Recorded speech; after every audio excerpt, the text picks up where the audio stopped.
Je donne la parole à Jean-Philippe Davio du groupe Paris en commun. Oui, merci Monsieur le maire. Alors bon, il s'agit d'une délibération classique hein, que nous étudions tous les ans à cette période.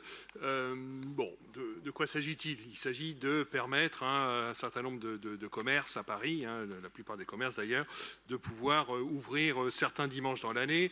Effectivement, ça a été rappelé avec un plafond de 12 dimanches dans l'année que la ville de Paris a adopté. On se souvient, il y a quelques années, en 2015, de mémoire, cette bataille homérique sur l'ouverture le dimanche, qui était portée par l'actuel président de la République, à l'époque ministre, et la ville avait adopté ce plafond de 12 dimanches pour pouvoir permettre, et c'est là que je veux en venir, permettre à la fois que l'activité commerciale puisse se développer, notamment sur certains dimanches très particuliers, et c'est le cas ici, au moment des fêtes, au moment des soldes, où finalement ce nombre de jours dérogatoire travaillé reste quand même très limité dans l'année et répond aussi à des nécessités et à des besoins qui peuvent se comprendre, de pouvoir faire ses courses les quelques dimanches avant les fêtes de Noël ou avant d'autres fêtes pour d'autres, de pouvoir au moment des soldes profiter aussi de quelques journées supplémentaires lorsqu'on ne travaille pas pour pouvoir aller